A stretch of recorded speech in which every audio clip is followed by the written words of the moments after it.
많은 크리스찬들이 새해에 바라는 소망은요, 축복과 평안인 것입니다.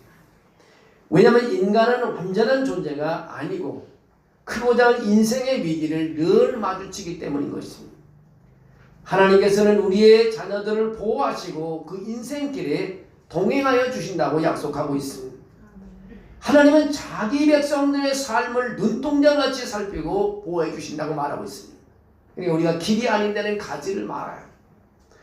하나님이 원하는 길을 우리는 따라가야 되는 것입니다.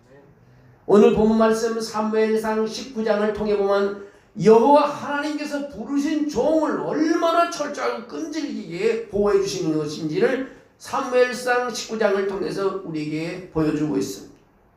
오늘 보면 잡아주시는 하나님을 1절에서 7절을 볼 수 있습니다. 오늘 본문에 다윗의 인기가 높아지자 사울은 자신의 왕위가 이를까 두려워함으로 스스로 다윗을 죽이기로 결정을 합니다. 시기로도 틀리고 악령에 시달린 그의 마음은요, 오로지 다윗을 죽이겠다는 의지로 가득 차 있었습니다. 1절에 보면 사울이 그의 아들 요나단과 모든 신하들을 불러 다윗을 죽이라고 명령하는 모습이 나오고 있습니다. 다윗이 충신이고 영웅이라는 것은 삼척동자도 다 알고 있습니다. 사울 자신이 다윗을 좋아해서 곁에 두었는데 확실한 제목도 없고 정당한 조사나 증거도 없이 덮어놓고 그를 죽이라고 하니 그 누구라도 당하지 않을 수가 없었습니다. 하나님의 뜻을 고사하고 보편적인 도덕성을 갖추지 못한 포악한 명령에 신하들은 당황할 수밖에 없었습니다. 하지만 그 누구도 사울의 미친 짓에 제동을 걸 수가 없었습니다. 그런데 놀랍게도 사울의 아들 요나단이 이 일에 앞장서서 나서서 다윗을 구제하는 것을 봅니다.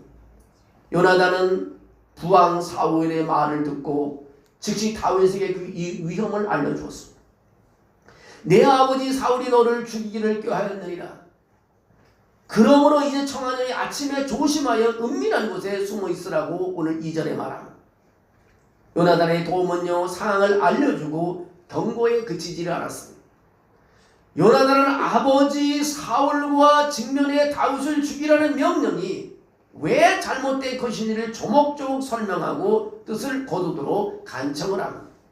다윗은 죄를 지은 바 없고 오히려 선행만 베풀었고 자기 목숨을 걸고 골리앗을 죽인 애국자였다고 다윗을 힘써 변호했습니다. 요나단의 호소는 다음과 같습니다. 5절에 그렇게 말합니다. 여호와께서는 온 이스라엘을 위하여 큰 구원을 이루었으므로 왕이 이를 보고 기뻐하셨거늘 어찌 까닭 없이 다윗을 죽여 무지한 피를 흘려 범죄하려 하나이까라고 말합니다. 그토록 강박했던 사울의 마음도 이 말에 녹아버렸습니다.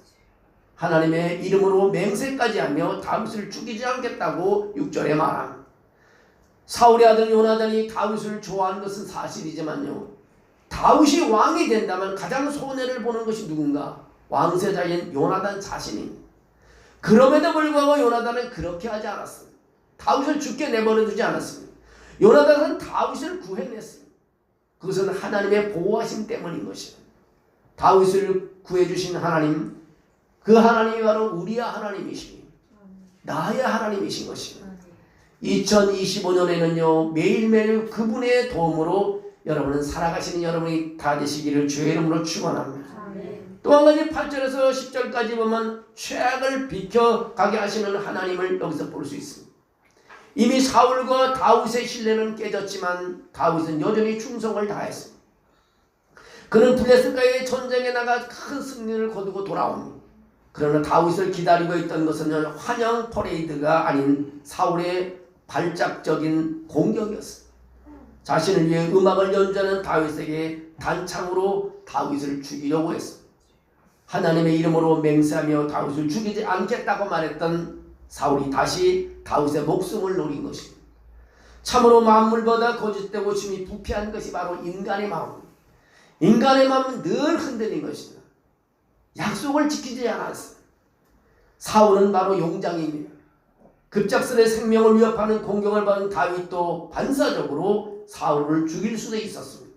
그러나 다윗은 그저 창난을 비껴 몸을 피하고 그 밤으로 사울 곁을 떠나 도피하게 됩니다.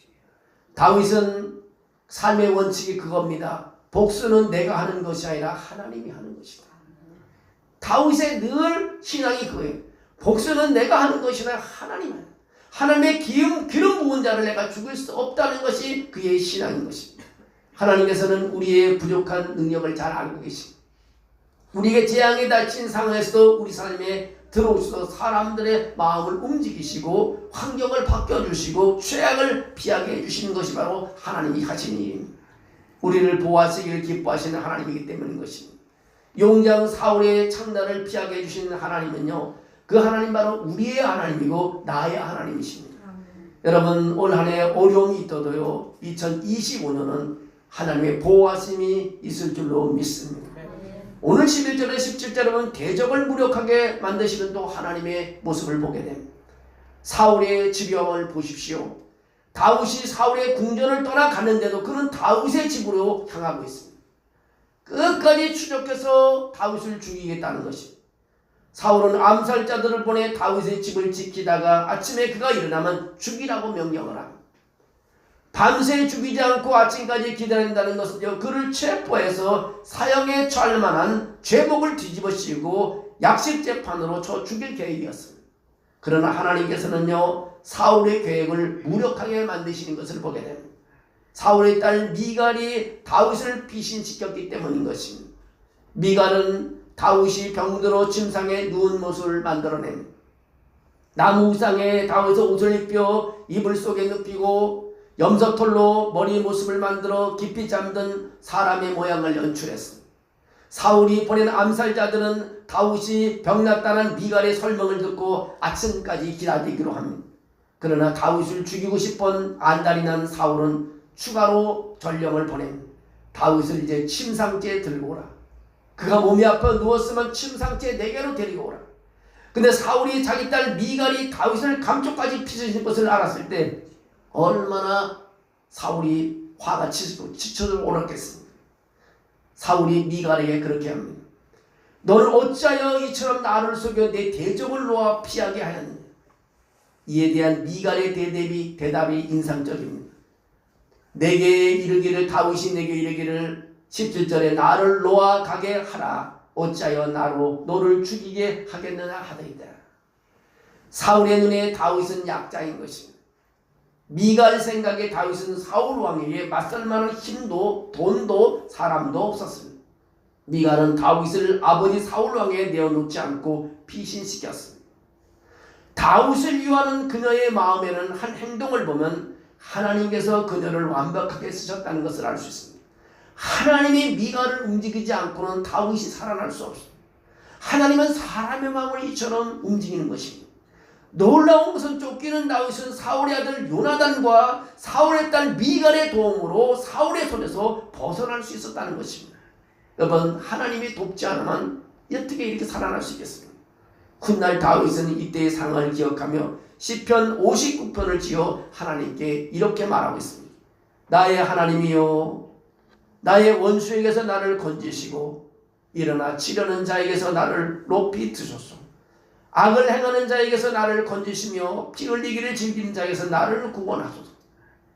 그들이 나의 생명을 해하려고 엎드려 기다리고 강한 자들이 모여 나를 치려하오니 여호와여, 이는 나의 잘못으로 말미암이 아니요 나의 죄로 말미암도 아니로소이라고 말합니다.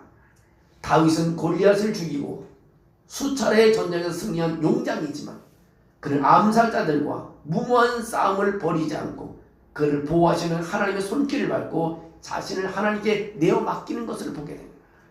여러분, 억울한 일이 많고 힘든 일이 많아도 올 한 해는 하나님을 전적으로 의지하는 여러분이 되기를 주의 이름으로 축원합니다.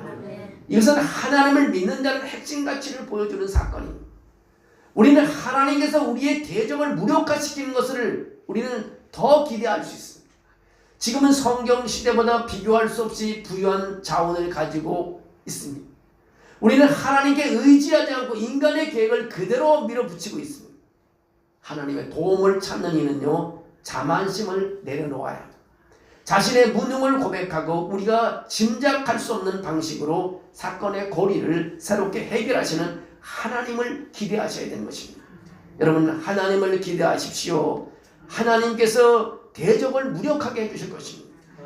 여러분 저 사람은 이길 수 없게 하지만 하나님이 이기게 하시고 저 사람을 우리가 감당할 수 없지만 하나님은 감당할 수 있는 힘을 우리에게 주실 줄로 믿습니다. 오늘 본문 18절에서 24절을 읽지 않았으면 기적으로 개입하시는 하나님의 모습을 거기서 볼 수 있습니다. 다급할 때 여러분 어디로 가느냐가 그 사람에 대해 많은 것을 알려줬습니다. 여러분 다급할 때 위급할 때 어디로 갑니까? 오늘 다윗이 사울의 추격을 피해서 어디로 도망갔겠어요?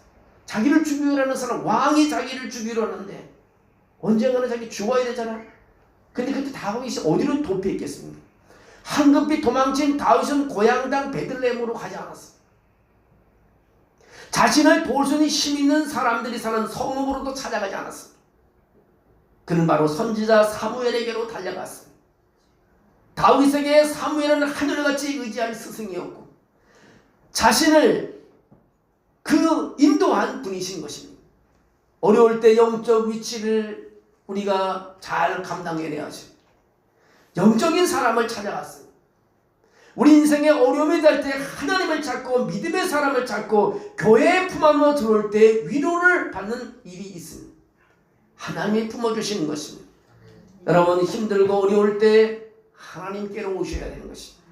그것이 바로 우리가 살아나는 길이고 안전할 수 있는 길인 것입니다. 다윗과 사무엘이 함께 머문 라마의 나웃이라는 데는 뭐가 있냐면 선지자 학교가 있었어요. 하나님의 뜻을 가감없이 전하는 깨끗한 그릇이 되기 위해 영적 훈련을 감당하는 귀한 공동체의 몸이었습니다. 그러나 불경스러운 사울은요 다윗을 잡아올 체포조를 그곳으로 보냅니다. 사울은 다윗이 라마의 나용에 있다는 정보를 듣고서는 바로 체포조를 보내 잡아오라고 했습니다. 선지학교를 성역으로 생각조차 하지 않았다는 뜻인 것입니다. 하나님에 있는 영역, 하나님이 있는 구역을 무시해버렸다는 것입니다. 하나님께서는 이런 행동에 벼락을 내려 처벌하지도 있었는데 그렇게 하지 않았습니다. 하나님은 천군 천사를 보내든지 심지어 들짐승을 보내 체포조들에게 곤욕을 치르고 그들을 해할 수도 있었습니다. 그러나 하나님은 그런 방법을 쓰지 않았습니다. 하나님은 기상천외한 방법으로 다윗을 보호하는 것을 보게 됩니다. 선지자에게 접근한 체포조들이 거룩한 영의 감동을 받아 예언을 하게 만드는 것입니다. 오늘 하나님의 거하는 땅에 들어온 사람들에게 하나님의 영을 부어준 겁니다. 그들이 예언하는 사람들 바뀝니다. 체포조들이 이제 성령이 충만했다는 것입니다. 한 번도 아니고 두 번, 세 번 같은 일을 반복하자 사울이 직접 등돈했습니다. 이제는 보내기만 하면 자기 뜻을 이루지 못하고 다윗을 잡아오지도 못하고 죽이지 못하니까 사울이 직접 라마로 옵니다. 근데 사울도 예언을 하게 하나님께서 만든 것입니다. 하나님의 영이 사울에게 임했습니다. 게다가 그 양심이 참으로 특이했습니다. 걸어가며 예언을 하게 하고 옷을 벗고 예언을 하게 하고요. 하루 종일 벌거벗고 누워있기도 했습니다. 왕권의 무서움을 보여주기 위해 친히 출동한 사울로서는 여간 체면이 구겨진 일이 아니었습니다. 세상 권력을 믿고 달려든 사람에게 그가 알지 못하는 참된 영적 능력을 체험케 했습니다. 여러분은 하나님의 영이 임하는 곳에서는요 어떤 악한 사람도 악한 일을 할 수는 없다는 것을 우리 보여주고 있습니다.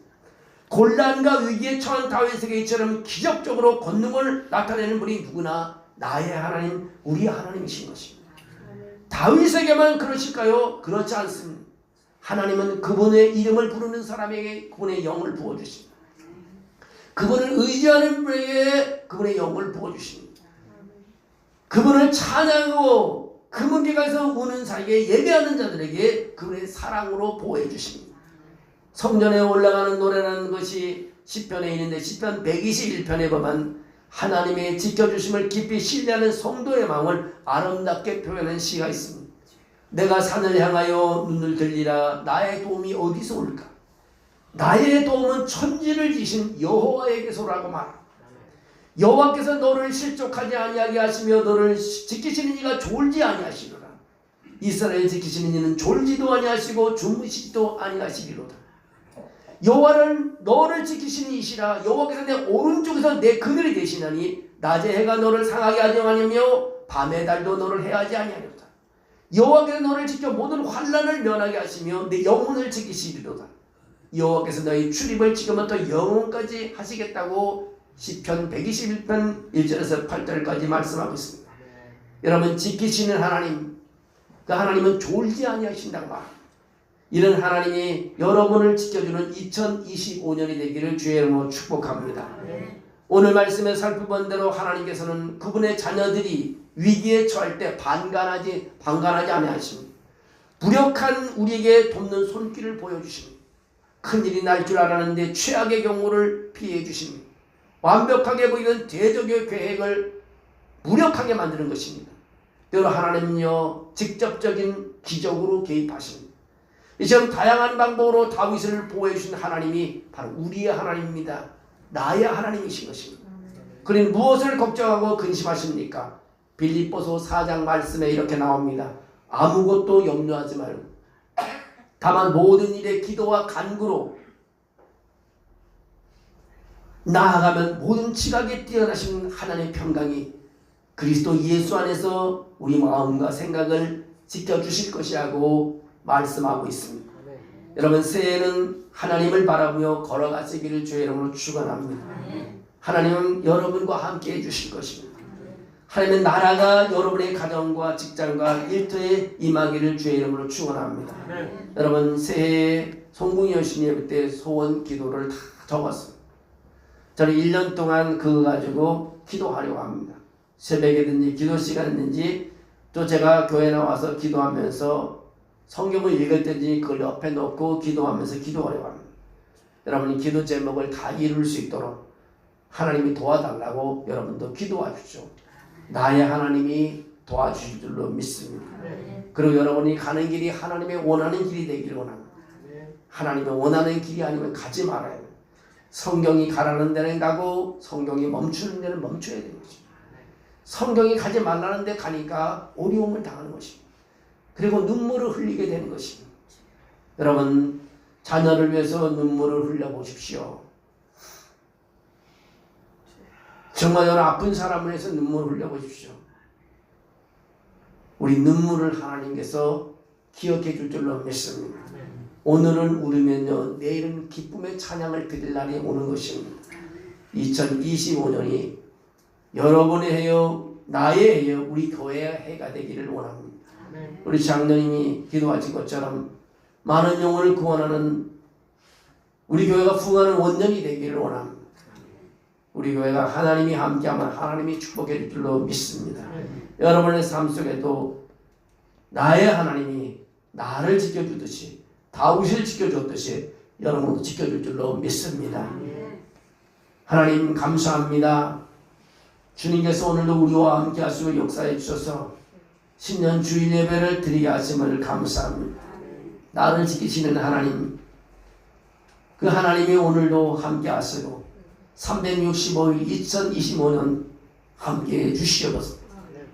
그리고 그분을 찬양하며 그분의 이름을 높이며 아버지 앞에 할렐루야를 외칠 수 있게 도와주시옵소서. 어디에 머물러 있든지 주님께서 함께 해줄 줄로 믿습니다. 낮에는 하나님이여 구름 기둥으로, 밤에는 불 기둥으로 이스라엘 민족을 지켜준 것처럼 우리 교회를 지켜주시고 우리 교우들을 지켜주시고 일터를 지켜주시고 자녀들을 지켜주셔서 늘 감사가 일어나는 2025년들이 되게 도와주시옵소서. 이 시간도 함께 하심을 감사합니다. 축복해 주옵소서. 말씀을 기억하고 승리하는 삶이 되게 하옵소서. 예수님의 이름으로 기도합나이다. 아멘.